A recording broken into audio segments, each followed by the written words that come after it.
Hello, happy Tuesday. I do these videos when I feel like there's something incessant that keeps coming up, relevant, prevalent. Today, that stuff and items are HELOCs and home equity loans, and so there's a lot of confusion between the two, and let's clear it up. I mean, it's not easy to be proficient in lending and bank terms and mortgages because this is something that we were never taught and we should have been. Oh well, maybe we'll revise the curriculum one day in the schools. It's things that are useful and not geometry. Even a math guy like me does not see the point. Okay, so we're going to talk about HELOCs, home equity lines of credit, and home equity loans. What's the difference? Home equity lines of credit, let's say it's a credit card that is pegged against, let's say, the worth of your house. It's like you get a credit limit all the way up to usually 80% loan to value. Loan to value, right? $800,000 house, $1 million house. Loan to value, 80%. They don't like you going above 80. Now, you can, but there's no free lunch. So that usually means there's a rate that's kind of exorbitant. And I'll remind you that these loans are not Fannie Mae backed. So they're portfolio loans, meaning private firms take them on. Stock brokerages provide these. They're good for the portfolio. Obviously, they're higher interest rates, so they're kind of, I wouldn't say private offerings, but they're not held to the same standards, and there are different rules per bank and carrier of home equity lines of credit. What's important to know is they're always variable because they're like a credit card. They go up and down. They're attached. Now that's attached to the Fed rate. I'll tell you that. And I said mortgages aren't attached and mortgage rates aren't, except for home equity lines of credit. That is kind of credit card territory, and that's where the people that aren't backed by Fannie Mae, private offerings, they call the shots. So one product will look different than the other one. Some have their niches. I have a particular product that will let you use the higher of the two middle scores. And traditionally, you take the lowest of the two middle scores of Fannie Mae, right? So the bank's always giving it to you, but I have a product that where you finally get a win out of the two borrowers. So I feel like home equity lines of credit are useful for, let's say you have this ongoing project and you don't want to borrow more money than than the project requires. So step by step, you may take out 12 and then you take out 5 and you find out that you need new I don't know, foundation or plumbing surprises when you're doing remodeling, and so you're basically buying your supplies and labor as they come along. That's useful. Other reasons why is some people can't qualify for a home equity loan because usually the threshold is 680, and if you had a 660, obviously you're at the mercy of that rule. So a lot of times I get borrowers borrowing against their equity, and then their credit score inherently rises, and then they're able to move the home equity line of credit when they're done borrowing money and move it over to a home equity loan.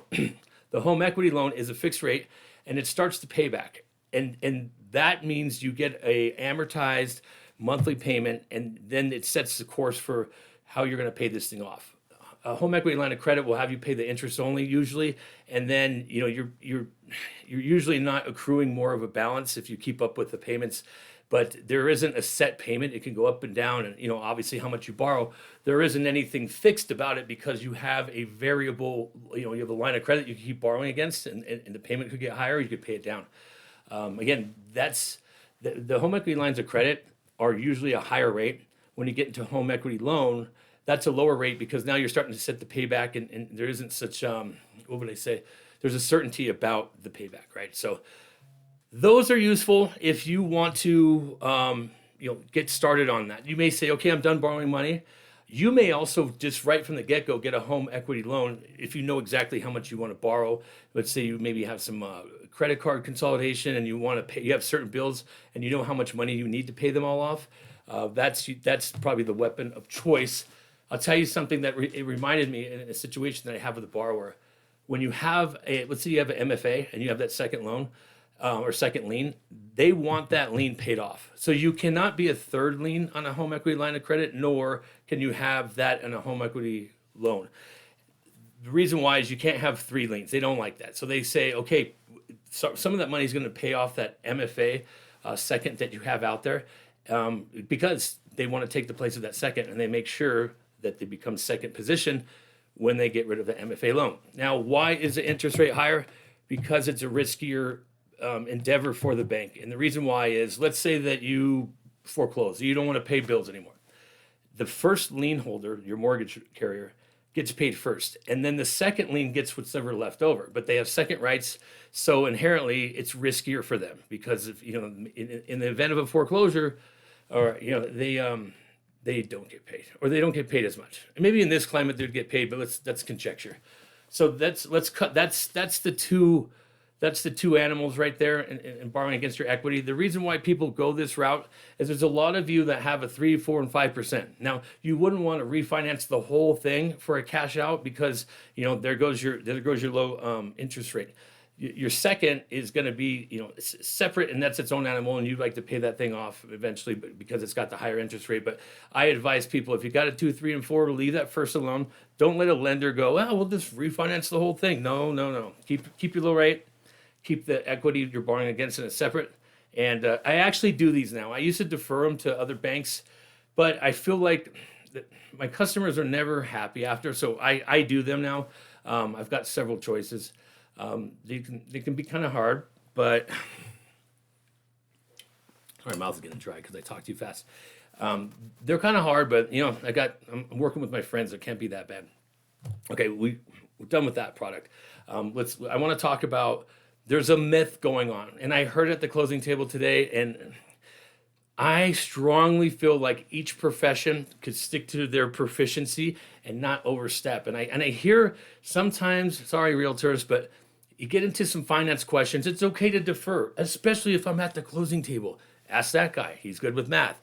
Today, everyone likes to bring up, well, if you put in one extra payment, they have all these tall tales about what happens, and they get a Ferrari shows up at the end of your term, and you save 12 years. Well, today I heard if you make one extra payment a year, it saves 10 years. No, it does not. It does not. Let me clear the air. 6 years and 8 months is the average. There's a range. It can go as high as 7 years. That usually doesn't happen. It's all about the timing and what you make your extra payment. Obviously, if you make your payment at the extra payment at the beginning of the year, you go through, you get through your loan faster, because there's not all those months. If you made your extra payment in December, you've had 12 months of interest that you let build up instead of at the beginning of the year. It's kind of trivial, but that's how you have a range. That's why people don't have a certain, how many months does it get paid off? It's a range. I would say between, you can say 5.5 years up to maybe 7. I think it's unlikely, but I say 6 years and 8 months. But just leave the numbers up to us. The good thing about New Mexico is that it doesn't have a prepayment penalty. It's against the law to give us a penalty for prepaying your mortgage off. So that's good. You hit the Powerball, pay it off tomorrow. But that is a good way to reduce your amortization, and you could see how much less interest you're paying over the years. And if you want me to do some nerdy math for you, I can tell you, how much if I put $200 every month, how much will I save? What if I put an extra payment? How much will your payment be? Would you do the mortgage? Yeah, I can go back to my nerdery. Maybe that's why I have glasses, because I look at numbers and screens too long, but that's not your problem. It's mine. Okay. It will be your problem if I go blind. Let's talk about buy downs. Okay. That's a hot topic still, because interest rates are still pretty high.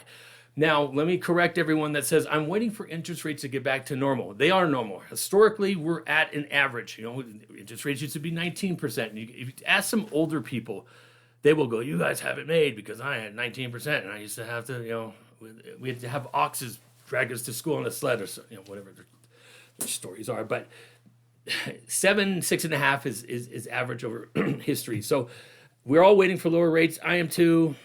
I get more business when you have lower rates. You guys get to buy houses. We get to refinance. We all win with lower rates. It's just the 10-year bond won't go down. So I see why people like the 2-1 buy down. 2-1 buy down, meaning first year, let's say rates are at 7%, they go to 5, and then next year they go up to 6. And during those 2 years, you get a rate reduction. They will still qualify you at the fully indexed rate at 7%. So don't think like, if I can just do the 2-1 buy down, I'll be able to get my debt to income ratio lower. They still know that you're going to go back to a 7. Here's the problem with them. Let's say that a 2-year buy down costs you $10,500. right? It doesn't cost you. Seller would issue the credit. That's how they work. You don't buy it. I would rather have that $10,500 applied towards my sales price. I'll tell you why. You should not put any money forth into a rate that's going to happen on its own. I can guarantee in a matter of 2 years, we're going to get down to a 6 or lower. Why would you put any money forth in something that's going to get there on its own? That's a waste of money. Now, tell me this. A lot of people like to get their money's worth, right? I've got a brother that will show up to a concert. If it starts at 3:15 p.m. till 3 a.m., he will show up at 3:15 because he wants to get his money's worth. This is what happens with 2-1 buy downs. People have 2 years to get this savings. If the rates occur and they go to 6 on their own or 5.5, are you going to tell me you're going to see it all the way through and go, no, I'm going to ride my 6% in that last year? You would probably refinance at 5.5%. Now, what happened with that time between when you started that 2-1 buy down and you refinanced at 5.5%? Probably wasn't 2 years. If it wasn't 2 years, you wasted your money because you spent money on a rate that, and let me tell you this, on the 2-1 buy down, you're going to go back to your 7%. You have to, if you see it all the way through. If you refinance, sure. But either way, you're going to have to refinance if rates get lower. So you wouldn't just say, I'm going to use all my 2 years because I paid for it if rates got there, right? So this, I think you're throwing away money. I think that, where you would do buy downs or discount points, when rates get to like 5, 4, if they get there again, I could see why someone would put money in because they will get a return on their investment over the course of how many years, right? And I can do that calculation, but that's money well spent because you're achieving a rate where it may never get there on its own. So then you're just, you're paying for a coupon, a lump sum, and then you get your rate saving. So just keep in mind, refinance season is maybe coming around the corner. If you just put, what's it saying? Pull the belt, cinch the belt a little bit. You're going to get there on its own. And the other thing that I have, a lot of people don't have, is I can put you back in your term. Some people say, like, I don't want to go back to 30 years. You don't have to. I can do a 27-year term, 26. How many years have you been in your loan? You don't have to start all over again. I can put you back at 26. And I can show you how much money you're going to save by, getting those 4 years still back in your archive and starting from there. So you don't have to start off at 30. Banks usually can't do that. I can. I'm your hero. If you have any questions about this was a lot of information I threw at you, but I solved this in a matter of 24 hours. A 2-1 buy down and a big mistake. I think I lost one of my customers. I think because someone sold them on the 2-1 buy down, and information's deadly if you misinform people, and I think that's what happened in this case. And then the idea of a home equity loan is a great idea to use your equity that you might have built. And it's not for everybody. Some people don't need it, but if you want an honest take, an assessment, and some advice, hey, I'm an honest guy. I'm an Eagle Scout, but I think I have something of merit to in discourse. If you guys have any questions, I don't mind giving out free advice. I'm your mortgage guy. Have a great rest of your Tuesday. Be well.